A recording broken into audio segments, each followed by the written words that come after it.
महत्वाची बातमी आहे। सैफ अली खान प्रकरणामध्ये मुंबई पोलिसांना आता FSF रिपोर्ट समोर आलेला आहे। हल्ला करणारा आणि अटकेतील आरोपी एकच आहे, किंबहुना सीसीटीव्हीत दिसलेला आरोपी आणि अटकेत असलेला आरोपी एकच असल्याचं कळतंय।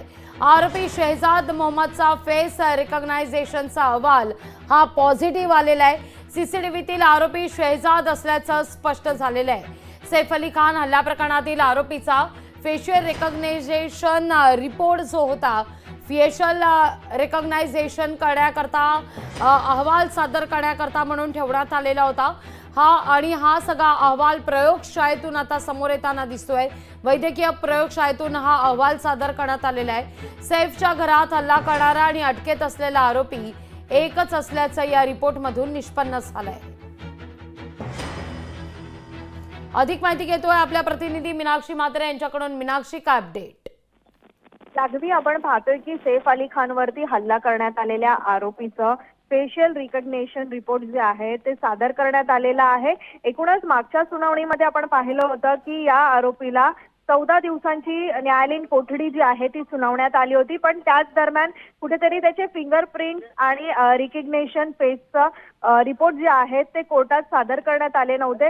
मात्र हे रिपोर्ट जे आहेत आता प्रयोगशाळेकडनं मिळालेले आहेत आणि मुंबई पोलिसांना या सगळ्याच आता प्रकरणामध्ये एक ठोस पुरावा जो आहे तो हाती लागलेला आहे। त्यामुळे एकूणच आपण आता पाहतोय की सैफच्या घरात हल्ला करणारा आणि अटक केलेला जो आरोपी आहे तो एकच असल्याचं या रिपोर्टच्या माध्यमातून निष्पन्न होत आहे। त्यामुळे अटक केलेला आरोपी आणि हल्ला करणारा हा आरोपी काही दिवसांपासून जी चर्चा होती की वेगवेगळा असल्याचा जो संशय होता, आता हा कुठेतरी आपण पाहतोय की या रिपोर्ट नंतर हा आरोपी जो आहे तोच असल्याचं जे आहे ते निष्पन्न झालेलं आहे। त्यामुळे एकूणच सध्या आपण पाहतोय की मुंबई पोलीस आरोपीची जी फेशियल रिकॉग्निशन टेस्ट आहे ती केली होती आणि त्याच माध्यमातून आता हे संपूर्ण प्रकरण जे आहे ते आता एक वेगळंच वळण घेत आहे। त्यामुळे आरोपीने नेमकं कोणत्या उद्देशानं सैफवरती हल्ला केला होता किंवा मग नेमकी काय त्याच्याकडनं अधिकची माहिती आता या सगळ्याच संबंधामध्ये मिळत आहे। त्यामुळे पोलिसांकडनं जी कोर्टात माहिती सादर करण्यात आली त्या अनुषंगाने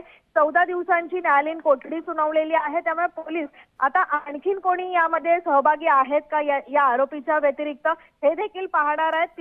सध्या आपण पाहतोय की 14 दिवसांच्या या पोलीस कोठडीमध्ये जी न्यायालयीन कोठडी आहे, न्यायालयीन कोठडीमध्ये पोलिसांच्या हाती आणखीन काही पुरावे लागतायत का किंवा आणखीन काही संशय? मुद्दा लक्षात येतोय। मीनाक्षी, धन्यवाद तुम्ही दिलेल्या सविस्तर माहिती करता। सैफ अली खान हल्ल्याप्रकरणी आता मोठी अपडेट समोर येताना दिसते। सीसीटीव्हीतील व्यक्ती आणि अटकेत असलेली व्यक्ती हे एकच असल्याचं आता अहवालातून समोर आलेलं आहे। फेस रिकॉग्नायझेशन अहवाल आता समोर आलेला आहे। वैद्यकीय प्रयोगशाळेतून हा अहवाल सादर करण्यात येतोय। लोकशाही मराठी ऐका, पहा, जागरूक रहा।